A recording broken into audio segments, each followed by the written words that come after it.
now let's shift the focus towards people that were prepared, that did have the financial literacy to, or they spent the right amount of time to learn about how money works and what they can do, even if they were laid off a job.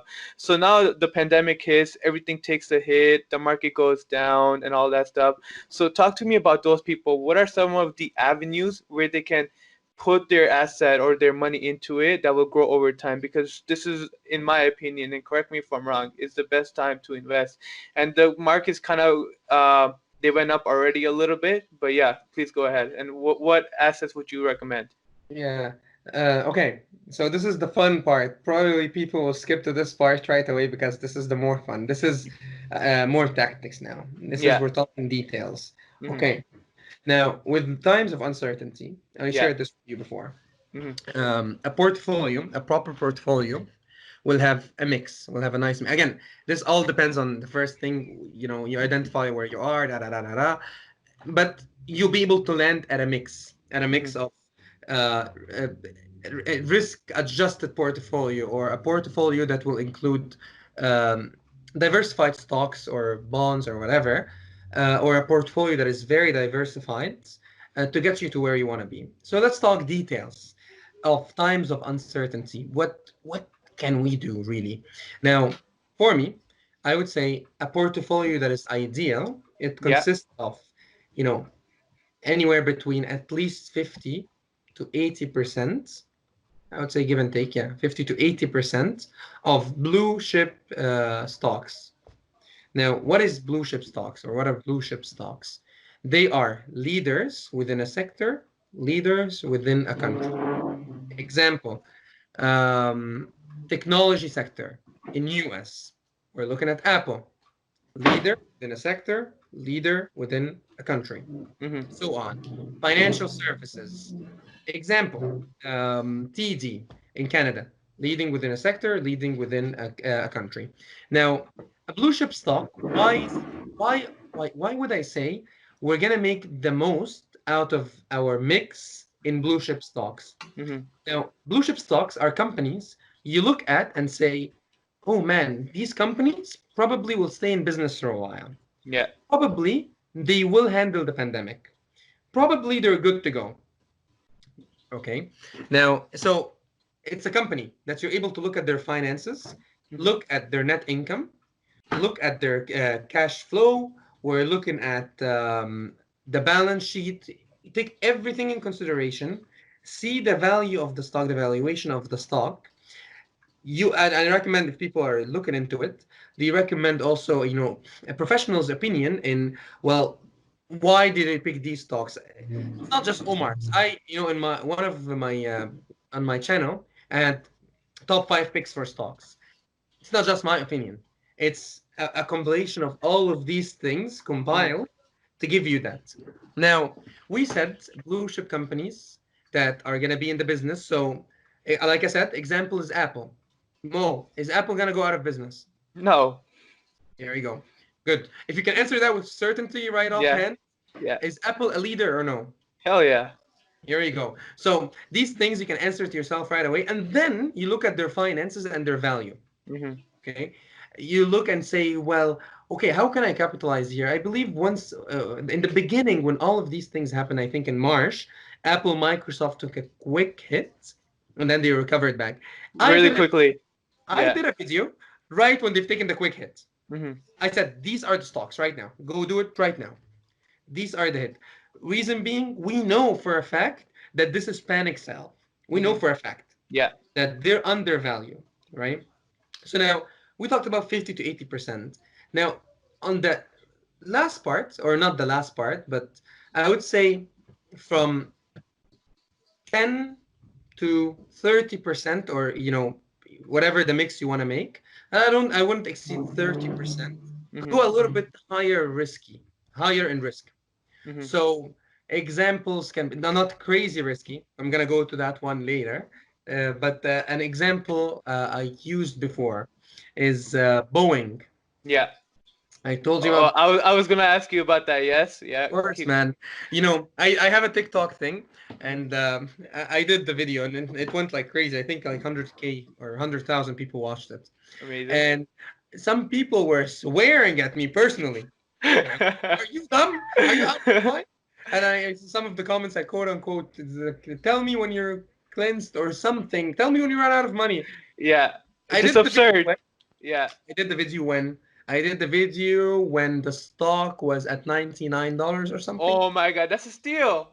Here you go. So, but it's not me guessing it. It's not. It's fun to talk about it and say, I was right, you were wrong. But it's not like this. It's not a Uh-huh. gambling, right? Mhm. It's very calculated. The reason why, and keep in mind, look at what I'm doing. I didn't tell you go base your portfolio on Boeing. I told you this is high risk. You should be prepared Mhm. because this is risky. Mhm. This is something you're going in and understanding that if something were to happen, you're ready for a recovery. Yeah. So even if it goes south, I'm still good, right? Now, why did I pick Boeing, for example?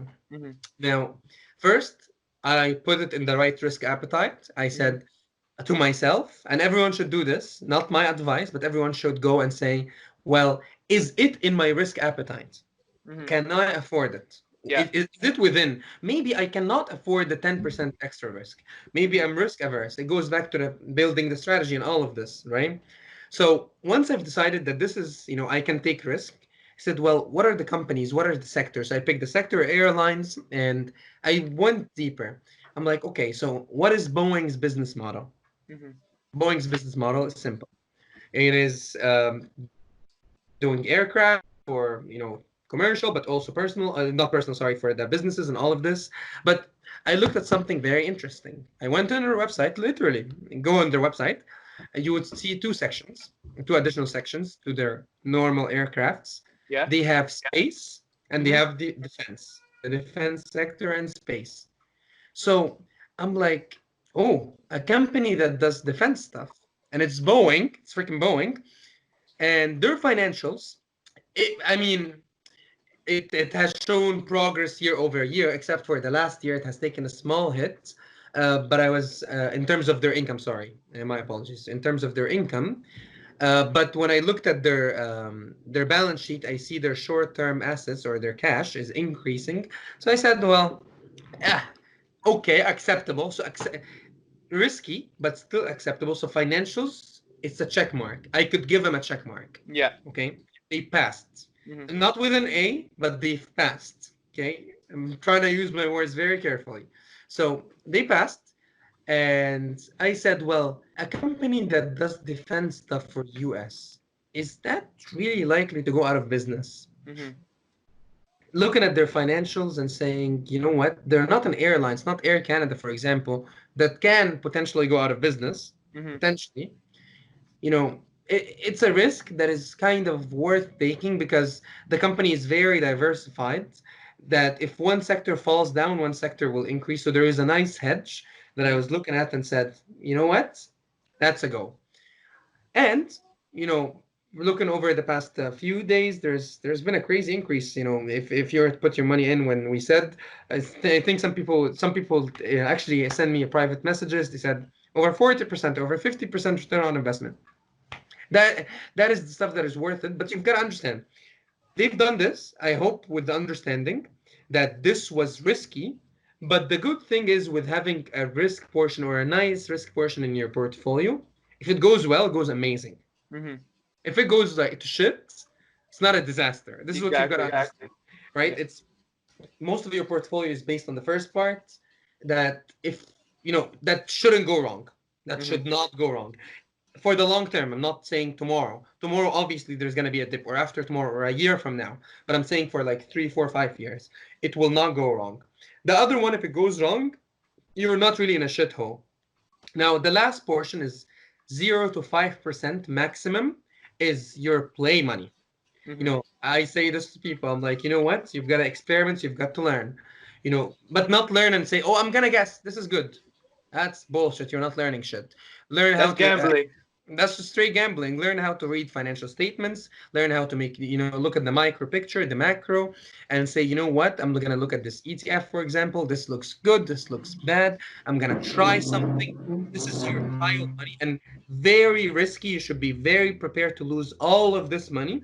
If you can, that's why I say 0 to 5%. Kind of, this is very tactical, but I hope it delivers what you were looking for. No, 100%, man. And going back to the point, just quickly, well, the people that made the investment at like, excuse me, the people that made the purchase at $99, they're laughing right now. But the funny part is it could go up to like $300 over a couple of years, right? So Or the it can go upside, back down. yeah, exactly. Or it could lose everything. But like you said, there needs to be a right amount of money that you're willing to lose, but still hedge yourself against it. Can I actually jump on this one a little bit? Yeah, You know, when we said it can go up or it can go yeah, down, this is where also I talked about an interesting concept before. It's called dollar cost averaging. bingo. So What is I dollar cost averaging? thank you, thank you. So I don't care if things go up or down. This Mhm. is the basic concept. This concept will lead you to say, I don't give a crap if I'm losing money right now. It's just very counterintuitive to hear. Mhm. But when you're looking at it, dollar cost averaging is simply explained as you investing over specific intervals of time and investing specific amount. Example, investing $100 over or in a period of every 2 week period, in a bi-weekly period. $100 specific amount. That $100 does not change. That period does not change. No, what's in it for me? Why the heck would I do this? If the stock is down, if Boeing stock was at 99, why didn't Omar take all, if he's so certain, if he's, he knows shit, why didn't he take all his money and throw it in? Because Omar doesn't know shit. Mhm. Omar makes a very educated plan to say, you know what? This plan, I'm gonna follow it religiously. This plan, I cannot play with it more than the limits, even if it's tempting. I knew it was tempting in the Boeing stock, for example, that I wanted to buy more because I knew it was gonna go up. But there is no I knew in the game. I knew in this game Everyone could be wrong. Yeah. you lose your money. So this game is the game of someone who's very disciplined, who's right in the right frame of thinking to say, I have a plan. I don't give a crap what's happening. Mhm. This plan can be adjustable. Don't get me wrong. I Mhm. will adjust the plan, but I wouldn't adjust the tactic. The tactic should follow the plan. So when we invest in Boeing, let's stick with this example. I will invest, let's say, roughly $200 every week. Okay. Week one, stock is at $100. I invested $200. I bought two stocks. Week two, it went down to 50. I bought four stocks with the same $200. Week three, stock is at $200. So I bought one stock. Over time, you will tend to buy at an average price point instead of buying at one point and taking that huge risk. What if you buy today at 100 and tomorrow goes to 50? You're Yeah. like, oh shit, I invested all my money, now I lost. Yeah. But then, if you were to take the dollar cost averaging approach, Mhm. you would say, oh, it went down. This is great. I'm going to buy more of the same stock with the same exact amount. So for you, you have that comfort knowing that your money is gonna be at an average point, right? So you bought overall with the Boeing stock, for example, you bought at an average of $112. Now the stock is at 150. Great news for you. You're killing it. Instead of saying, well, you bought at 100, let's say, and it went to 150, you made 50%. Or that'll be even the amazing news. But the shit news will be, what if you bought at 200 and the stock now is at 150? You just lost whatever that percentage is, Mhm. right? So you've got to start thinking about it. Well, how can I be disciplined, but in the same time make the most amount of money without getting too excited? This is pretty much dollar cost averaging concept explained. That is beautifully explained, man. And just to add a little bit to that, is essentially you cannot let emotions get the best of you. And then that's where the tactic and the plan comes in. And just to tie it up all together, the plan is gonna let you do the work without your emotions running you. Yeah. So control your logic rather than and your emotions, and then let logic run the race rather than emotion.